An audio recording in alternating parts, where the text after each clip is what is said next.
Hey everybody, Enra Silver here, and I gotta say, when there isn't a game on, a blitzball arena is a very calm place. Quiet and peaceful, it's a great place to relax and collect your thoughts.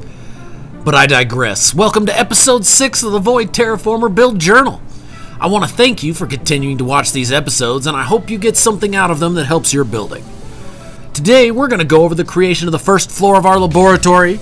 So, after a little bit more relaxation, let's get to it.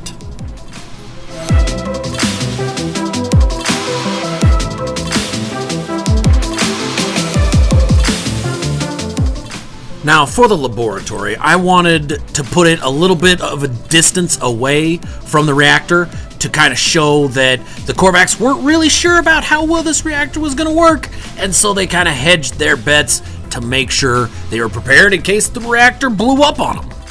So I picked a spot a little ways removed from the reactor, placed a floor panel a couple wall heights above the ground, and adjacency from a round room to a biodome. Then I adjacency glitched 3 planners in, ran wires to them, deleted the biodome, and now I've got 2 wires at 45 degrees for me to run 2 12-sided circles off of, create a 24-sided circle.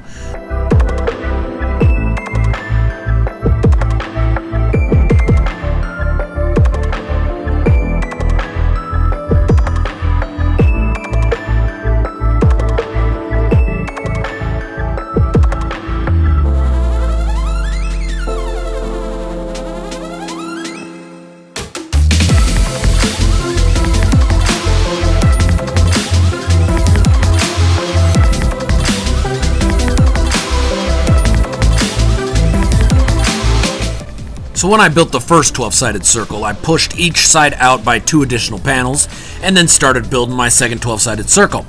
As I did this, I realized that that first circle actually needed to be pushed out 3. 2 panels out is where the actual circle is going to be. So I went ahead and pushed all the first panels out, 1 additional panel, and then I went around and adjacencied on all the inner and outer panels from a glass panel to a small panel. I did this because I decided that I wanted the whole structure to have a textured look, and in order to do that, I was going to need to blender glitch every floor tile in place. I couldn't adjacency glitch because you can't hold texture when you're doing adjacency glitching.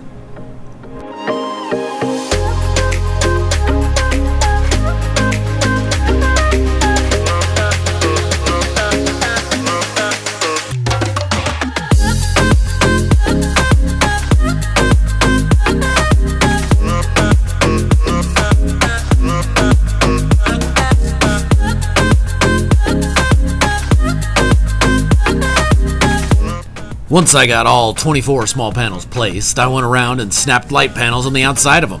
Then I went around the circle, deleting the small panels and replacing them with light boxes through light panel adjacency, making sure that the line on the light panel was facing outwards or inwards so the light box would come in with the correct orientation. Why am I doing this, you ask? Why, total wire control, of course. Each floor panel is 7 light boxes wide. So after dropping each light box down 1, I run each inward by 7, create a glitch point, and repeat 3 more times, so my final floor is made up of 4 concentric circles.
here we have all the wires set up. Time to start glitching in the textured floor panels. My one suggestion here is make sure you're glitching from a point outside of the row you're working on, so that if you accidentally place a wire, you're still able to see it in order to delete it. Once you get in closer, if you're glitching from the same row, the wire just gets inset into the floor panels and you can't see it to delete it. So just a little something to watch out for. Once I got all the floors placed, it was time to put in the blast doors. Since power doors and windows both behave identically on a glitch point, they're what I like to call blender buddies, patent pending, which made this quite easy.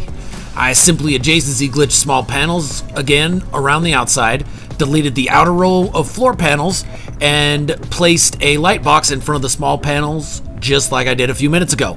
I then dropped each box down one and created a new glitch point on it. When I glitched back in the floor panel, the connection was just inside of it for me to glitch the power doors and then windows onto. So I do a quick check to make sure they're glitching in the way I want them to. Yep, looks good to me. Let's go around the circle and place the rest of the wires.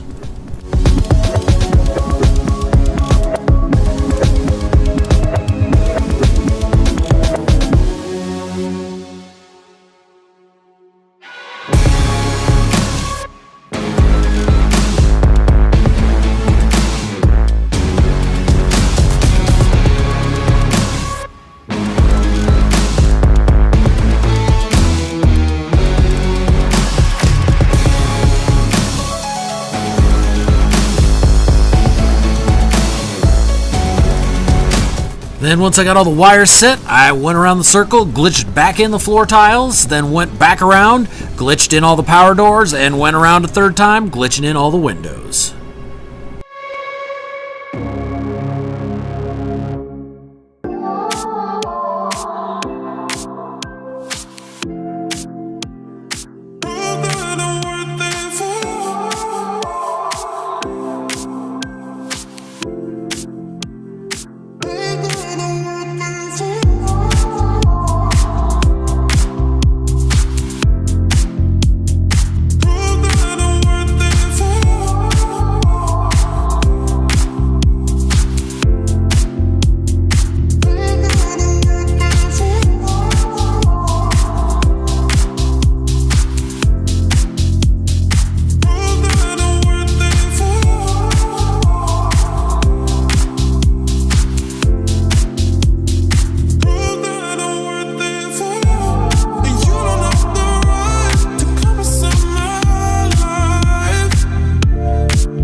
Once I get the first row placed, I wire them up to see how it looks, and I'm happy with the result. Now I want to take a quick minute here and show you all how I've been doing power for my bases when I don't have an EM hotspot within range. I first heard about this trick from Cryptic Traveler. Now, did you know that when you delete a cuboid room, everything snapped inside of it stays, but the connection points get reset? This means you can snap 3 solar panels and a battery into a cuboid, delete it, put it back, and snap them in again, continuing until you feel like stopping. Since each is placed on what is essentially the same spot, one wire will connect the whole stack. Very compact power with basically unlimited output.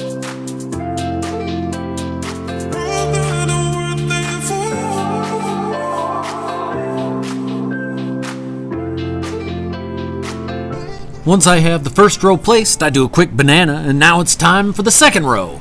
Now the second row is even easier because I can simply glitch them in off the connectors of the power doors on the first row. I start making my way around the circle, and I get about halfway around when I notice the doors are glitching in with a gap in between them. What the frack? Well, I figured it out. This is because the connectors on the first level of power doors are centered lengthwise, but not centered widthwise. They're at the front and back of the door. Since I was using the outer connector to glitch onto, this distance is what was causing the slight gap between the power doors. So I started over on the second level, this time using the inner connector, and now the doors came in flush with each other, just like I was wanting. The one downside is that the front and back connectors have opposite polarities, so the doors on the second level came in with their supports facing outwards instead of inwards like the first level.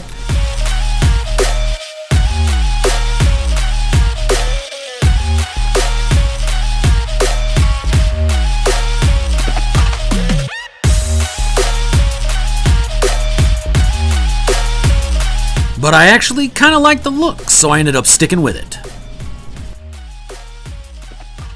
Thanks for watching, everybody. In episode 7, we'll cover making the spiral staircase and the dome, so I'll see y'all in a couple days.